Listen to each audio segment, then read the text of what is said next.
Hey guys, Mr. Lewis again. Let's do build number two. In build number two, oh, I don't even have the notes. Oh my goodness, what am I doing?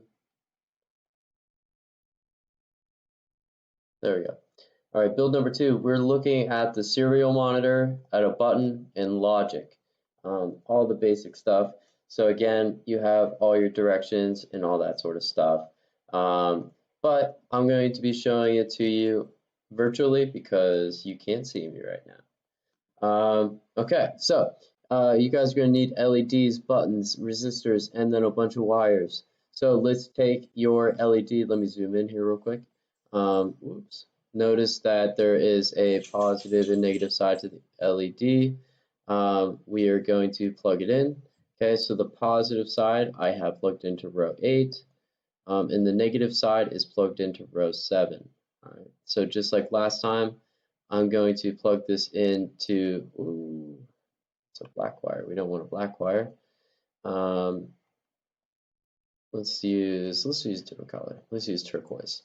I'm going to plug that into pin number 3. Okay, so I'm going to take my wire and plug it into from pin 3 to the same row as the long leg, the positive side of the LED. Next, I am going to take my resistor, and it is going to be connected from the same side as the negative leg on the LED to the negative rail. Okay. And then from there, I'm going to take a black wire and connect that to the ground. Okay. All right, so next, now we are going to input the button. And you want the button to straddle the big divide between the left side and the right side. It's just helpful to do that. It's not like a big deal. But anywho, so we want it doesn't matter which side you decide is positive and negative, because, well, it just doesn't. Like on an LED, we have a positive leg and a negative leg, and if you get it backwards, it just won't turn on. A button's not like that. It doesn't matter. So if I decide that I want to make this side the positive side, that's totally fine. If I want to do this side, it's totally fine. Either way works. So this leg here I'm going to say is the positive, so I'll put that into number 5. Is that what I said in the directions? Oh wait, there's 2 LEDs. Oh, my bad. I'll add a second LED here. Yeah, I think it goes into 3. Okay, yeah, 2 and 3, and then the button goes into pin 5. Okay, sorry, let me fix this. Okay, so I'm going to grab another LED, and I'm going to spin it so that way it's like the other one. Okay, and then I'm going to grab another resistor, going to spin that. And we're going to make this 220 ohms. Okay, negative side there, positive side, and I said I want that to be in number 2.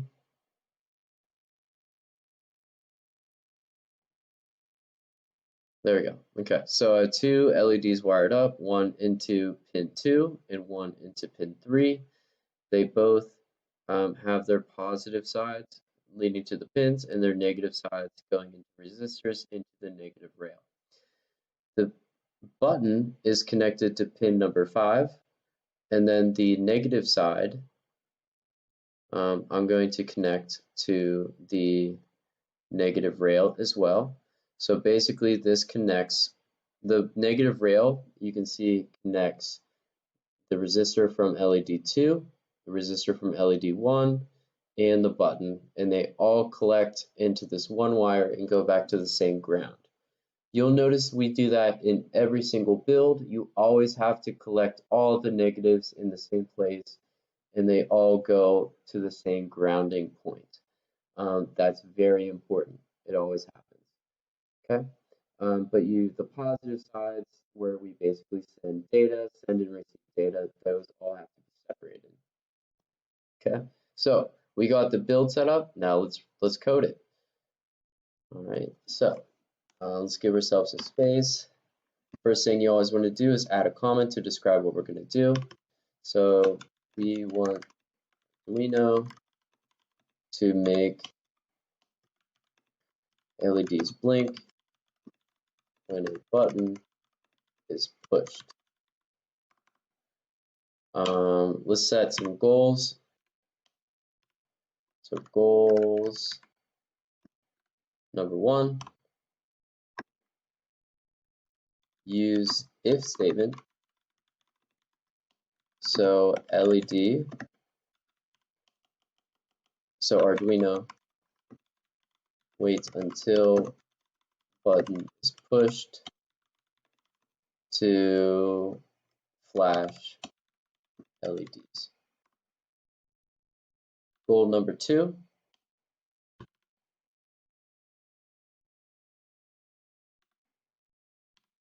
we're going to use the serial monitor to print messages on our computer so we can read them. And then number 3, make lights blink back and forth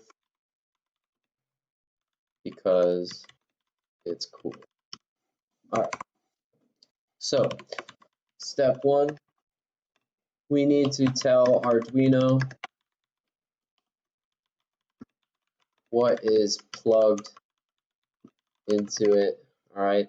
So just like last time, we're going to start off with some variables. These particular types of variables are called integers. We're going to do LED1. We plugged LED number 1 into pin number 2. So int LED1 equals 2, semicolon. Then we're going to do it for the second LED, int 2 equals 3, because that's what's plugged in. And then finally, we need to tell it where we plugged in the button. So int but equals 5, because that's where it plugged in. We skipped to number 4. Why do we skip 4? I don't know. Just felt like it. Doesn't really matter. Okay. So for this build, we also need to store some information. So step number 2, make variables that will store data for later. Okay. So the first kind of data that I want to save, I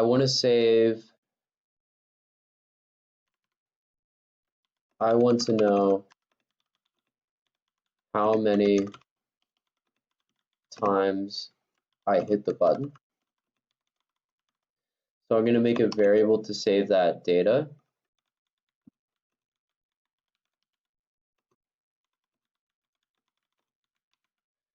I also want to, we're going to need to have a place. We need a place to store the signal Arduino gets from the button. Okay, so basically every time you hit a button, when you hit that button, it sends a signal into the Arduino.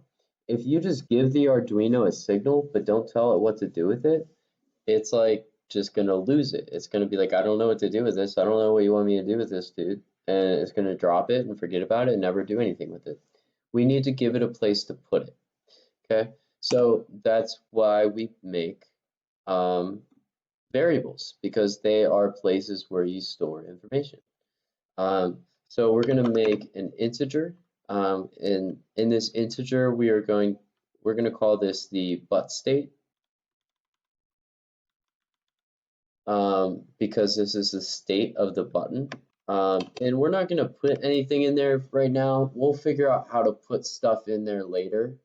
Um, we'll have the button send a signal and put it into but state.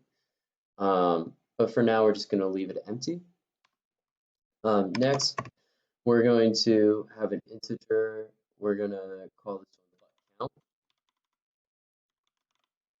Okay, in but count, we're going to put make equal to 0 because at this point in the code, we have not touched the but at all yet. So 0 times we've hit the but. All right, so that is all the information that we need to store. So we can go down into setup, get inside the void setup before the bottom curly. Let's add a new comment, and let's say step number 3. Set up pin modes. So Arduino knows what to do. Okay, so we're going to do pin mode for LED1. Okay, for LEDs, we always just use output because we're trying to send electricity out to them. Do the same thing with the other one. Pin mode for LED2. Also called output. Whoops. Okay, but this one's going to be a little different. For a button, we want to receive an input. So we use mode input pull up. I know your question is, what the heck is the pull up? What is that part about? Basically, you can summarize it as buttons make weak signals. So we need to pull it up to make it bigger. Basically, we need to make the signal stronger so the Arduino can read it. That's what the pull up is. It's making that signal get swole, make it bigger so that way the Arduino can read it. Okay, so we're going to set the pin mode for that. Pin mode for the button is going to be input underscore pull up. All right. So after we do this, we're also going to do another new thing. Step number 4. We are going to start serial or the communication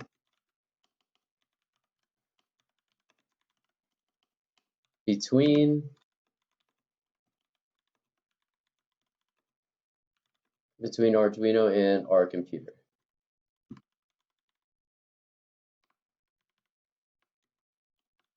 Serial, the name of this is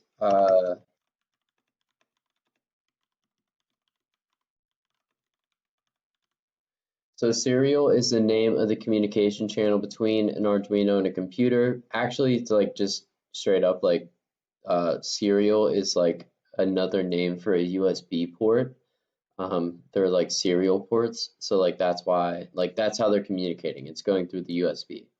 Another name for USB is a serial port, so that like that's where it comes from. That's why it's called that. But to be able to write in signals and stuff back and forth from the serial, we need to start the serial. To do that, we use serial with a capital S, and it turns orange. That's great. Okay, so we're going to say, all right, serial, we want you to begin. Okay, so serial begins. And we need to tell it, so serial kind of acts like it's a walkie-talkie sometimes. You have to tell the serial what channel to go to, like on a walkie-talkie of different channels, different frequencies. Well, we need to tell it what frequency we're going to be talking in. Or what frequency we're going to be using. So the standard one is 9,600. It seems like a random number. If we were to actually look at the serial monitor, it's right here. That's a standard one that always shows up. There are other channels that we can use. You can see there's a bunch of them. But you're pretty much always going to want to use this one unless you're using some high power components. You might need something more than that. But yeah, I'll always tell you what frequency we need to use, but don't worry about it. Okay, so serial.begin. Okay, so cool. We started the communication. Now we need to, let's print a message. So to print a message, so serial.print, let's say, hey, what's up, hello. My Arduino is going to be FettyWap today.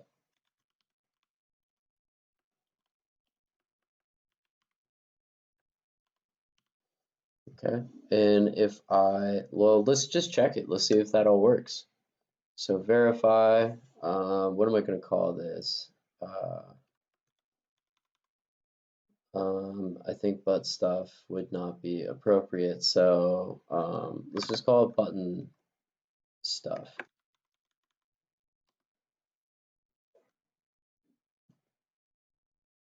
All right, and let's upload that to the Arduino. Hopefully, yeah, I checked to make sure that I put the right port.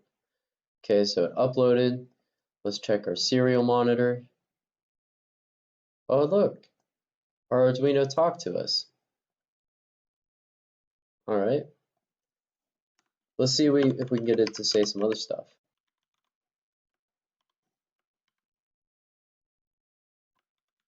Yeah, baby.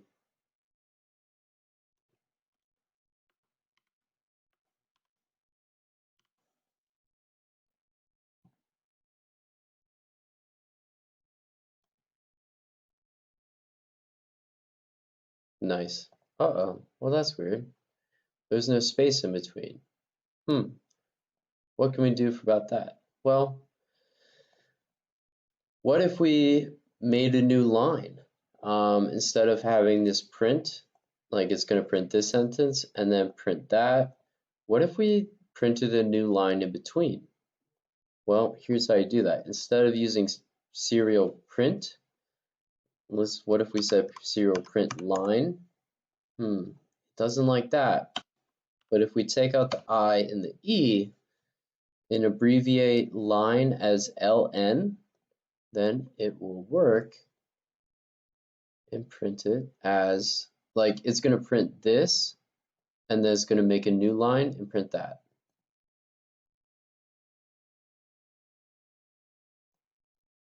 Nice.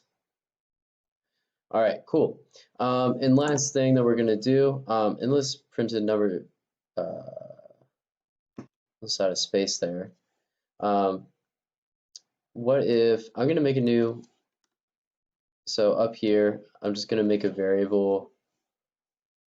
Well, I guess I don't have to put it up here. I'll just put it down here. I'm going to make a variable. I'm going to call it FettyWap.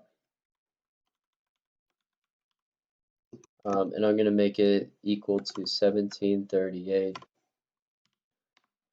And so now I want the serial to print,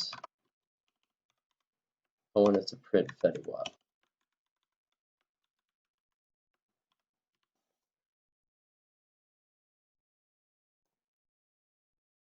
So this time you notice that I did not put the quotations because I don't want it to literally print the word FettyWap.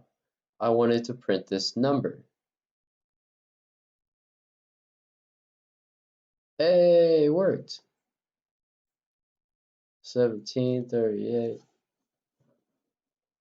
Whatever. Okay, sorry, I got distracted.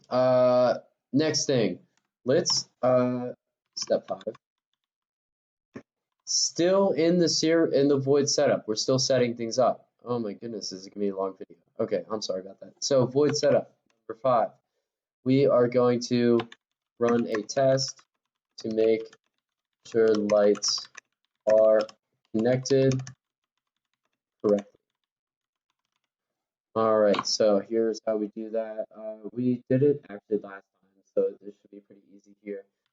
So let's digital write, and let's send that to LED1, and we're gonna turn it on high, which basically just turns it on. And then let's also turn on the other one at the same time.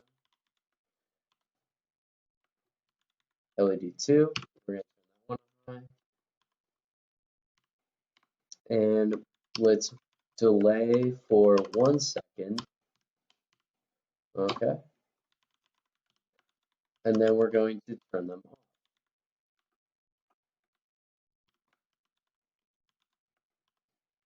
So turn LED1 off, digital write, LED2 off. Lovely. All right, so let's upload that code, and you won't be able to see this because I am not on camera. But let's take this code. I'm just going to copy all this. Copy. Go here. Paste this in. Let's turn that on. Hey, look. They turned on. See that one more time. Lovely. Nice. All right. Cool. So we put everything in right and our code is working. That's lovely. That's great. Now it's time to actually get into the main section of code. So go into void loop, give yourself space, go back, hit tab because we're not barbarians. We love using tabs. Never hit space to indent your code. Unless you like to pick your nose and wipe boogers on the bottom of your desk. That's gross. And so is hitting space to indent tab. Doesn't matter. Sorry, I'm being weird. All right, so here's what we're going to do. So step 6. So step 6. What are we trying to do here? We want to make Arduino listen for a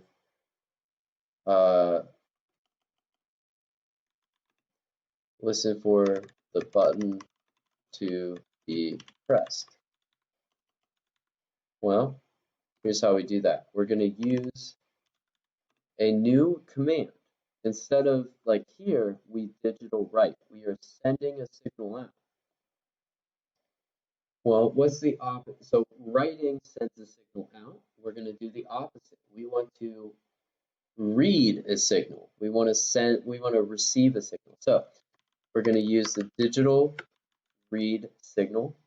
The syntax of that is inside of the parentheses. You just give it the name of the thing you want to listen to, of the thing you want to read, like where is the signal coming from. However, remember up here, we made a but state. We made this variable so that way we could store the signal. If we just said digital read name, if we just digital read the button, it would take that signal in and it would just throw it away.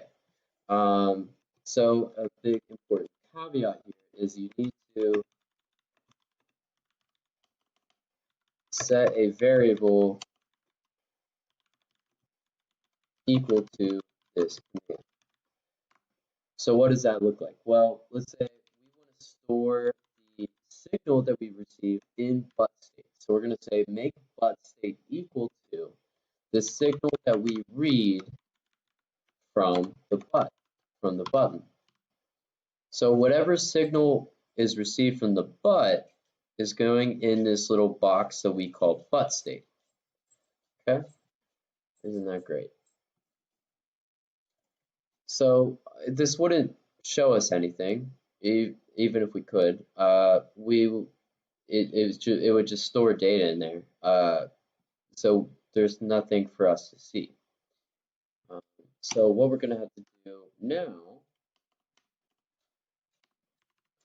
is step 7. We need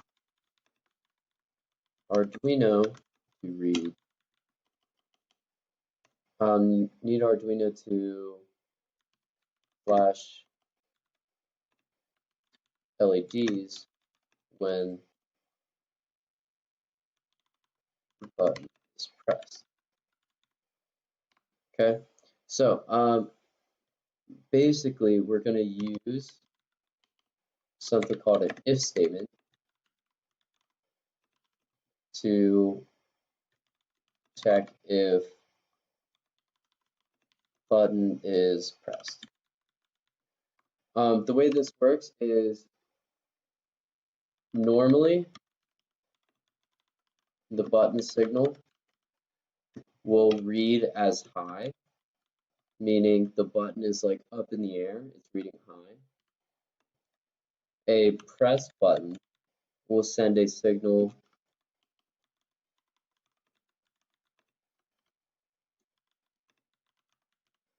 so pressing the button sends a low signal.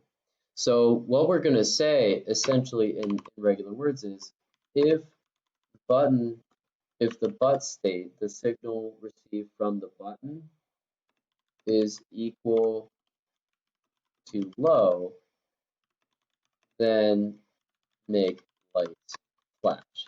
That's essentially in English what we are trying to do. Here's how we do it in code. Write the word if. It turns kind of green, not super green.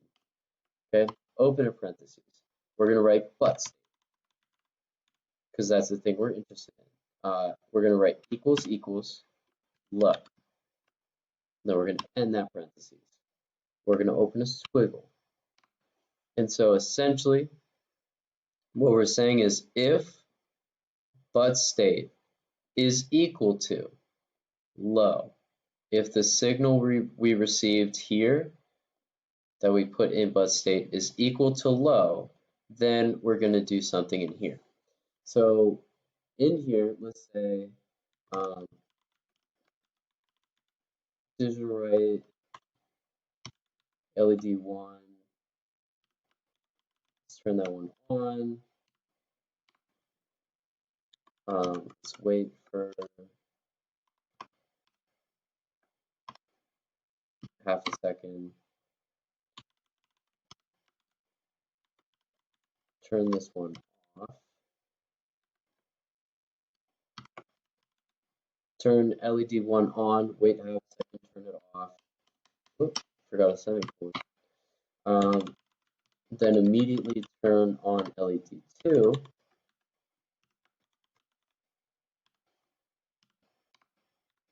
Wait half a second, 500 milliseconds. And then turn LED 2 off.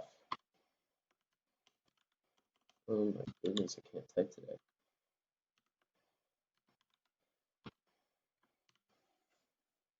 Okay. So what that's going to do, we're going to turn LED 1 on, wait, turn LED 1 off, then turn the second one on. So basically, they're going to flash in order very quickly. So let's upload that code, see what happens. Okay, it looks good. So let me copy all this code. And I'll put this in here.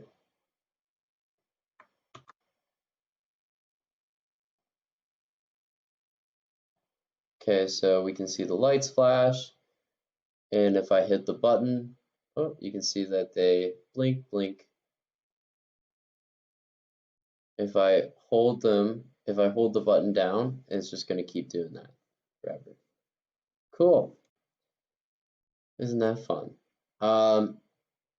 Well, what if we also, let's just take it one step further. Let's say I wanted to also tell me how many times I hit the button. So we're pretty much done, but we're just going to add some flair to this. So let's print the butt count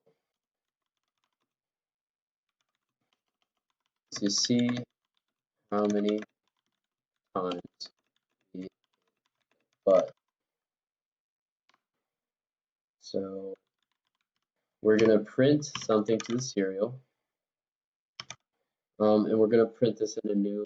We're gonna print this, and then say you hit the butt this many times.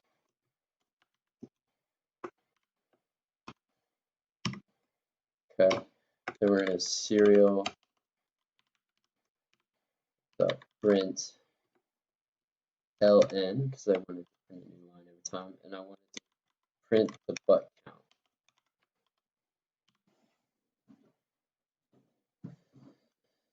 Okay, upload that.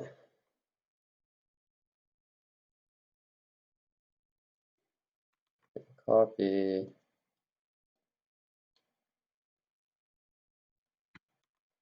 Paste.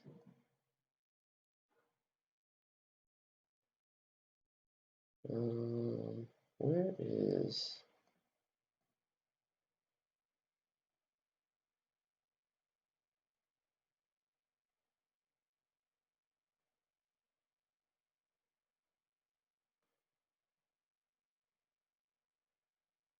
I thought there was a way to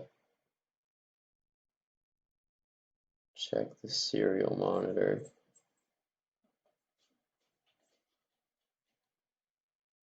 Oh, here it is. Okay, cool. Let's clear that. Let's hit the button.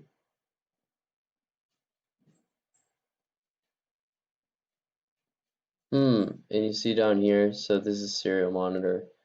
So every time I hit the button, it prints it out, but it's still saying 0. Why is that?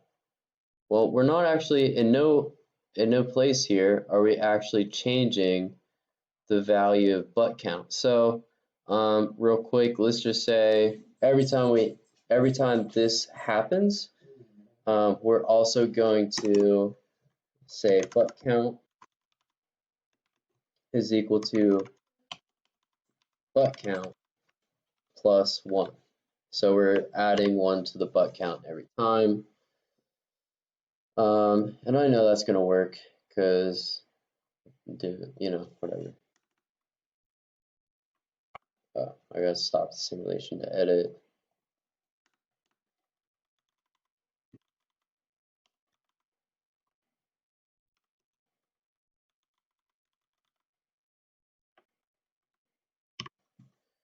Okay, so start simulation. Yeah, baby, 1738. Hey.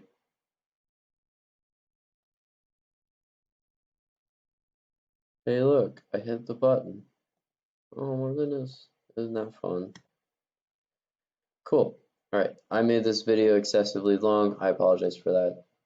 See you next time.